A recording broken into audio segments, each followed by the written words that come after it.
Olá, o último vídeo foi falado de Daniel 8 e a visão que ele recebeu estando junto ao rio Lai, ali na cidadela de Suzã, e foi mostrado para ele as coisas que aconteceriam no tempo determinado do fim, no tempo determinado da ira.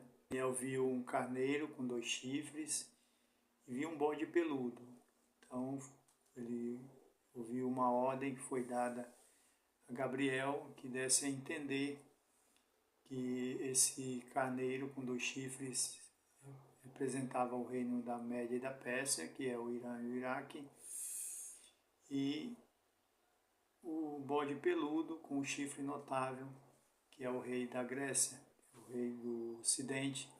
Esse chifre notável é os Estados Unidos da América, que se engrandeceria e quebraria os 2 chifres, mas pelo uso da sua força também seria quebrado. E surgiria então 4 chifres. Não fala aqui de um novo animal, mas fala de 4 chifres. E um chama atenção, que é o chifre pequeno, o chifre menor. No versículo 9 fala desse chifre, que saiu um chifre pequeno e se tornou forte para o sul, para o oriente e para a terra gloriosa. Cresceu até atingir o exército dos céus. Alguns do exército e das estrelas lançou por terra e as pisou. Então aqui mostra que as nações haverá uma mudança na configuração e o poder sairá das mãos de um para 4. E um chifre pequeno, então, vai fazer coisas estupendas, né? No versículo 24 diz: grande é o seu poder, mas não por sua própria força.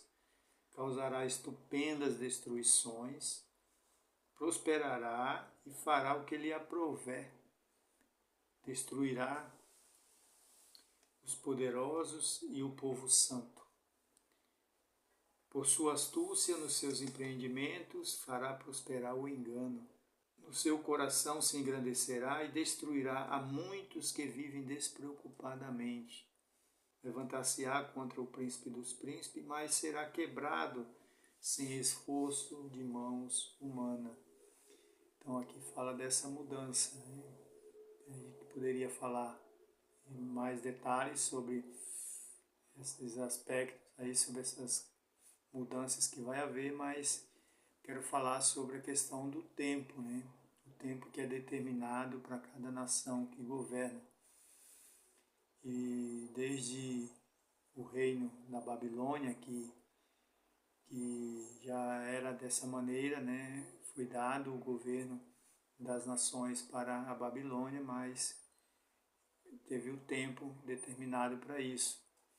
E isso foi mostrado a Daniel, o próprio Daniel, no capítulo 2, quando o rei da Babilônia, Nabucodonosor, ele teve um sonho e queria achar alguém que falasse o sonho e mostrasse a revelação. Então chamou ali todos os seus assessores e nenhum deles conseguiu, então foi dada a ordem que matasse a todos, e Daniel, ao saber disso, mandou o recado para o rei que ele mostraria o significado. Então falou para o rei que ele viu uma estátua grande e terrível de aparência e que ela tinha cabeça de ouro, o peito e os braços de prata, o ventre e o quadril de bronze e as pernas de ferro. E os pés era misturado de ferro e barro. Então ele mostrou que a cabeça de ouro era o rei da Babilônia, era o rei Nabucodonosor. E depois mostra que os reinos seguintes, né, através dos estudos, vão mostrando ali os reinos que seguiria o reino da Babilônia. Parte de prata é o reino da Média e da Pérsia, que é o animal citado lá no capítulo 8, e a parte de bronze é o reino seguinte, o greco-macedônico de Alexandre o Grande, e depois as pernas representando o Império Romano. E com os pés, parte de ferro e parte de barro, eram as duas partes ali do reino, que foi formando a parte ocidental e a parte oriental, né? Que embora estavam juntos, mas não se misturavam. Tem todo um estudo também sobre isso, mas não será falado nesse vídeo. E querendo enfatizar a importância do tempo, né, determinado para as coisas. E ali, embora a Babilônia foi o maior reino que já houve, em todos os seus aspectos, mais grandioso, mas chegou o tempo em que outro reino já estava ali paralelamente se formando e, em determinado momento, colocou um fim, destruiu esse reino. E assim também como o da Babilônia, o Império Medo-Persa teve o seu tempo. E hoje nós temos também uma nação que governa sobre as demais, que tem um poder sobre as demais, mas também tem um tempo determinado, né? Depois que o Império Romano teve o seu final, né? Depois do final do Império Romano, surgiu um império assim não tão significativo, importante assim para o contexto das escrituras, mas mostra essa sequência, né? Que há um tempo para esses reinos. Foi um império que surgiu na antiga Anatólia, que hoje é a Turquia, e então formou o Império Turco-Otomano, que durou do século XIII até o século XX, né? Alguns anos antes aí da Primeira Guerra Mundial.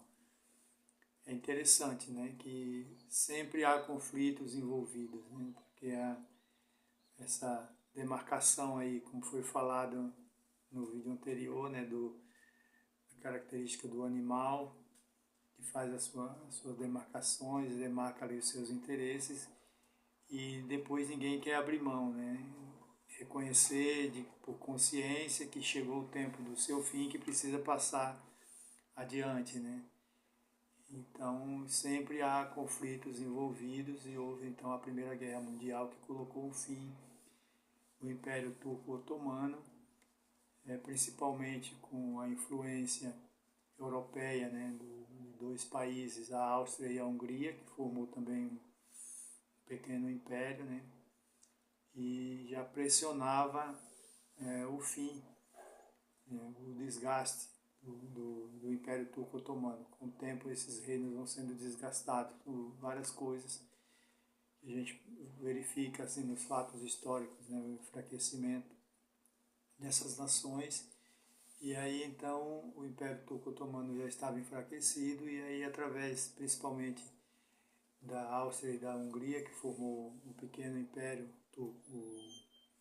austro-húngaro, e pressionou a queda do Turco-Otomano, e então chegou ao fim e foi criada uma liga, né, a Liga das Nações, que foi anterior à ONU, né? Então foi criada a Liga das Nações para promover a paz, né, com o objetivo de promover a paz. Só que poucos anos depois já houve mais um conflito, que foi a Segunda Guerra Mundial, e pôs um fim, né, ao domínio europeu, embora tenha a sua importância, né, tenha a sua força, mas não tinha assim um império, né, tentativa ali da Alemanha, através de Hitler, de se tornar esse império, foi frustrada. Ele queria, já que está havendo essas mudanças aí desde a Primeira Guerra Mundial, com o contexto, havia um espaço vago, né, para que alguma nação se tornasse poderosa, né, mais poderosa que as outras, mas não foi dado a ele esse domínio, e então surge, depois da Segunda Guerra Mundial, os Estados Unidos da América, e se torna a nação mais poderosa e que reina não como os impérios antigos, né? Cada um tinha suas características específicas, a sua dominação tem o seu contexto, mas não relacionados à maneira que os reinos, os impérios antigos dominaram, né? Tem as suas próprias características, as características de hoje, do nosso tempo, né? E que a gente vivencia, mas que também chegará ao fim, né? No tempo do fim, as coisas terão um fim, inclusive a força do poder das nações, né? Mas nós aguardamos uma promessa, né? E a gente não pode ficar confuso, abatido, temos que ter bom ânimo para prosseguir, esperando a promessa do nosso Senhor, da sua vinda, e as coisas que estão acontecendo é para o cumprimento das profecias a respeito da sua vinda, a respeito do seu reino, do seu governo celestial, do seu governo eterno, e que nós não podemos nos abater, nem desanimar com as coisas que estão acontecendo, né? E tomar o cuidado para não ser enganado com as coisas que às vezes a gente ouve, que tentam relacionar com a Escritura e acabam errando, né? O próprio Jesus disse: errais não conhecer as Escrituras. Então a gente não pode tirar os olhos das Escrituras se a gente querer entender, que tem interesse de compreender o desfecho das coisas ou os acontecimentos das coisas. Às vezes surgem pessoas que se destacam em algumas áreas da vida e que às vezes fazem afirmações e às vezes não se cumpre, cria um certo ar de descrédito para muitos na palavra, né? E a gente precisa estar atento, e a intenção desse vídeo é para que a gente extraia da própria Escritura o entendimento e a revelação das coisas, seja claro a respeito das coisas, né? Então, que isso tenha te ajudado e continue ajudando, que a gente prossiga aquilo que foi direcionado a nós e que cada um de nós receba uma porção daquilo que Cristo é para nós